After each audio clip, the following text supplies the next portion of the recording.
la manière d'une chiffonnière, pour à travers mes tableaux leur offrir une seconde vie. Pour moi, la couleur du bonheur, c'est tout ça et tant d'autres choses. Et pour vous? Alors ce texte a obtenu le 2e prix Prose France. Il s'agit de Sandrine Rodriguez, dont nous avons parlé il y a quelques instants. Je pense qu'on a tous en nous, comme des petites madeleines de Proust qui régulièrement reviennent en nous, des odeurs, des bruits. Et voilà, je voulais partager avec vous ce qui a fait mon enfance et ce qui fait encore mon quotidien. Merci. C'était un jardin féerique, un jardin enchanté, où serpentaient les sentiers bordés de fleurs. De grands arbres projettent une ombre étoilée de soleil. La rivière cascade et chante la beauté. Les oiseaux ajoutent leur trille. Et les jours s'y écoulent paisiblement. Dès le printemps, crocus et perce-neige s'élancent vers le ciel. En été, les couleurs éclatent dans une multitude de fleurs parfumées. L'automne déploie ses teintes plus douces, ses feuilles lumineuses. Et les herbes folles, brunes et grises, entrelacées de neige blanche, font vivre l'hiver. Au milieu de ces merveilles se dresse la maison, une vieille maison, fraîche en été, chaude en hiver, avec ses grandes fenêtres et sa porte de bois, ses murs de pierre, recouverts de lierre, des meubles anciens patinés par le temps, des dalles usées par des multiples pas, un évier en pierre.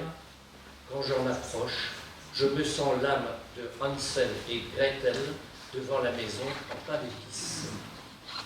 Je suis intimidé par la vieille dame aux cheveux blancs qui m'accueille chaleureusement, me prend par la main et m'invite à boire une tasse de lait au chocolat.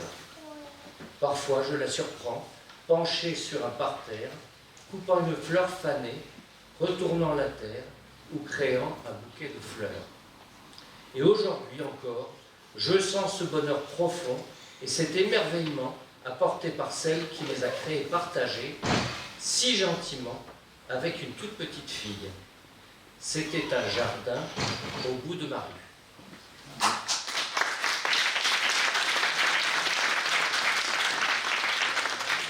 C'est délicieux et c'est le 2e prix Prose hors France.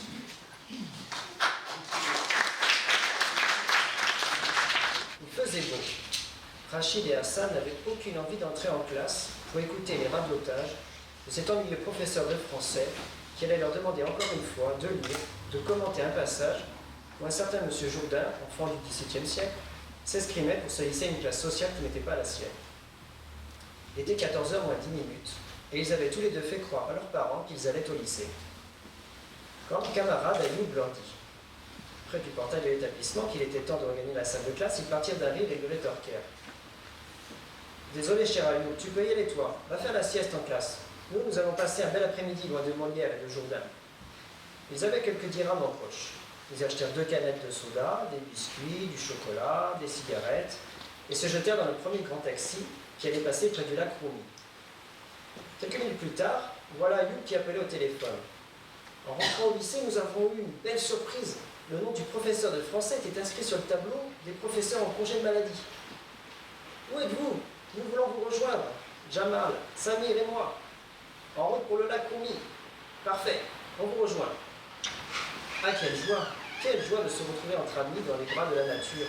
La verdure, les arbres, l'eau scintillante, bien loin du prof de français et de son sacré Jourdain. Et puis la Providence avait bien arrangé les choses. Il n'aurait aucun problème d'absence avec le surveillant général, le professeur étant en congé de maladie. Ils s'assirent sur l'herbe, bien tendres, se firent passer les quelques cigarettes, prirent les sodas, les biscuits, se racontèrent des blagues, parlèrent de Favois, de Samar, du professeur de mathématiques. Un bel après-midi de détente. Ayoub se leva, proposa au groupe de faire un petit tour du grand lac, question de se dégourdir les jambes et de profiter de la beauté naturelle de l'endroit. Il n'y a pas beaucoup de pique-niqueurs.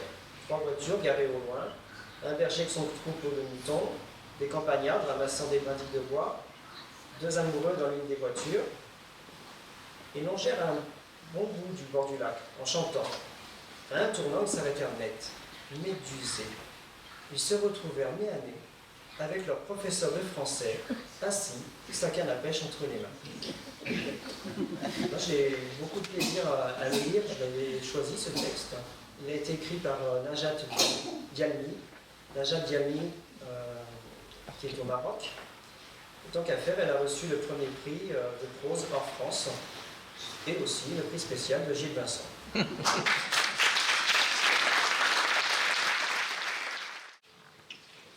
Quand vous croiserez un poète, vous ne le distinguerez pas aussitôt. Un poète ne se fait pas remarquer. Le regard rêveur, un peu lointain, il ne parle pas trop, il écoute, il recueille. Le poète se contente de peu. Offrez-lui des myosotis, il reçoit du bleu firmament. Parlez-lui d'une étoile, il vous offre un verre luisant. Car les poètes sont restés des enfants. Ils ont dans leur cœur un creux de solitude où vont se ressourcer les mots. Le poète est distrait, parfois maladroit. Il est solitaire, solitaire mais pas triste. Oh, ça non, il poétise la réalité. La terre est bleue comme une orange, écrit Éluard. Le bonhomme de neige s'assied sur un poêle chez M. Prévert. Le soleil entre et reste dans les yeux du chat de Carême. Desnos invite en prison une dame imaginaire et ses copains de cellule se redressent pour l'accueillir.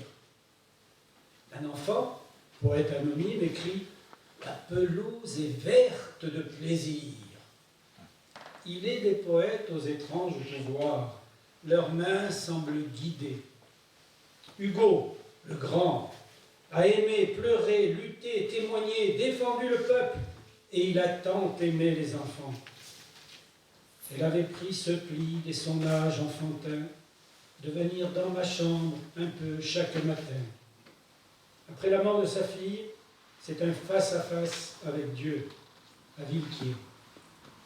Le désespoir d'un père, le génie d'un grand. Vladimir Vysotsky, banni, maudit par les autorités russes, ses poèmes cachés, transmis sous les manteaux du peuple, lus, récités en résistance, malgré l'omerta des milliers de fidèles présents lors de sa mise en terre, comme une étoile au fond d'un trou. Ce qui ne peut danser au bord des lèvres s'en va hurler au fond de l'âme, écrit M. Bobin du Creusot. En voilà un qui sait les faire danser, les mots. La poésie est libre, la poésie est liberté. Il laisse les mots s'envoler et se poser où bon leur semble, puis il les assemble, les fait chanter, rire, pleurer, parler. Ces mots ciselés s'en vont habiter d'autres cœurs. Si vous voyez un grand oiseau blanc planer au-dessus de la mer, puis marcher en titubant, c'est l'albatros de Baudelaire.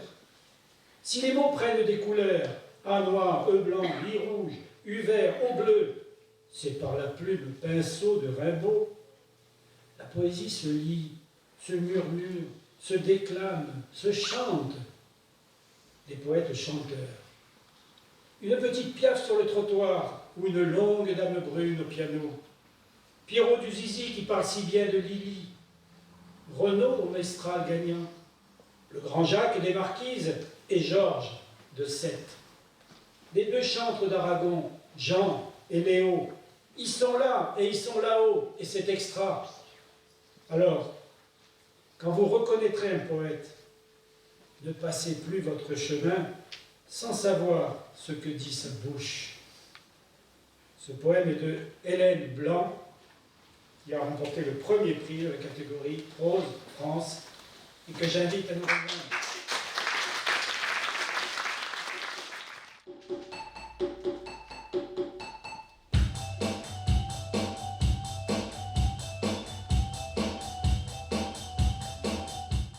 Voilà, c'est un texte qui vraiment exprime ce que je pense, moi, personnellement, de la poésie.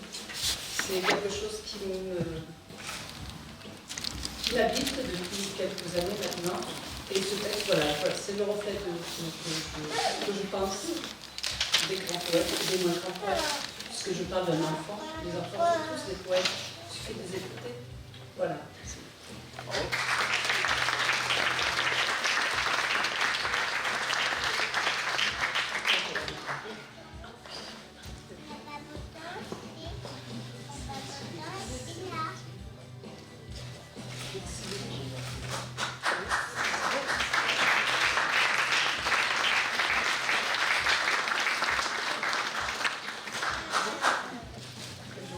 Juste un petit détail, en plus de son talent, en plus du plaisir qu'elle nous donne, Hélène Blanc, qui ne savait pas le prix qu'elle avait, est quand même venue se joindre à nous pour le plaisir. Et je crois qu'elle vient pas d'à côté, pas de Beaux-Arros, elle vient de Nîmes. Parce qu'on a eu des textes de pays aussi inattendus que le Cambodge ou la Syrie. Jeune professeur de français qui réussit à nous faire passer par téléphone un poème, parce qu'elle avait sur les réseaux sociaux entendu parler du concours. Mais à côté, 21 autres pays qui sont autant de surprises et autant de plaisir. Et à chaque fois, le point commun, c'est tout bête, tout simple, juste le plaisir d'écrire gratuitement. Il n'y a pas d'offre, il n'y a pas de récompense promise. Tous ces gens-là ne le font que pour une seule et unique raison, mais elle est essentielle, pour le bonheur du monde. Quelques chiffres sur ce poème, sur ce concours, donc. C'est la deuxième édition, puisque la précédente était, la première était l'an dernier. Il y a eu donc au total 116 participants, au total 344 textes reçus, et tous différemment, diversement intéressants, mais tous écrits avec le plaisir gratuit, ce qu'il y a de plus précieux au monde.